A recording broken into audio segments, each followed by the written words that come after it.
Showeritos, pues resulta que se estrenó el documental sobre la vida de Vince McMahon, la cara de WWE por más de 40 años. Y este documental nos muestra cómo Vince McMahon se fue convirtiendo en un personaje, cómo pasó de ser Vince McMahon y la diferencia con Mr. McMahon, que fue el personaje que a final de cuentas se apoderó del mundo de la lucha libre, y cómo el mismo Vince McMahon se encargó de que no pudiéramos identificar qué es real y qué no es real en la lucha libre gringa.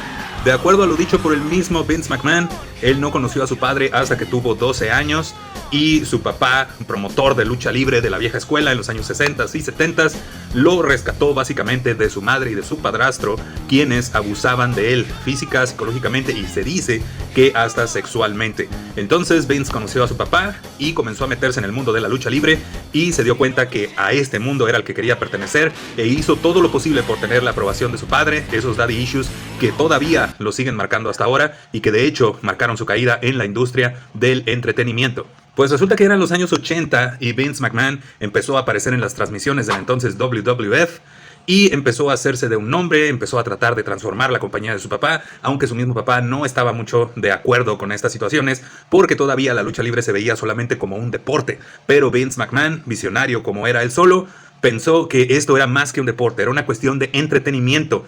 En aquel entonces, los territorios de la lucha libre gringa estaban muy marcados. Había compañías que solamente se presentaban en ciertos estados y la WWF era parte de esos territorios. Pero Vince McMahon se saltó las trancas y empezó a contratar luchadores por obviamente más dinero del que les pagaban en sus compañías para que aparecieran en otros territorios donde supuestamente no estaba permitido.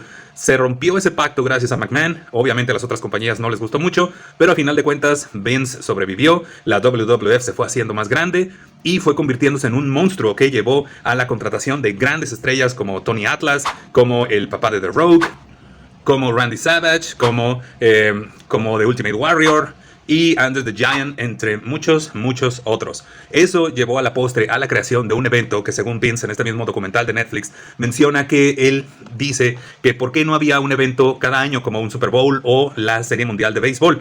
Y así fue como creó WrestleMania, un evento anual donde los mejores se enfrentarían en luchas espectaculares, y un artífice de este éxito en esos primeros años fue obviamente Hulk Hogan, quien se convirtió en el héroe americano y se convirtió en el estandarte de la WWE. Con el tiempo la gente se fue cansando de este personaje, de este superhéroe que era Hulk Hogan, y Vince se dio cuenta que la lucha libre tenía que retratar la actualidad del país en Estados Unidos, que estaba en guerra con países del Medio Oriente, y empezó a retratar este tipo de situaciones en sus espectáculos. Todo era entretenimiento, no era lucha, era simplemente entretenimiento, y siempre fue por los negocios. Vince McMahon siempre tuvo bien claro que él haría lo que fuera por su compañía y por los negocios. Nadie ni él era o es más grande que su compañía.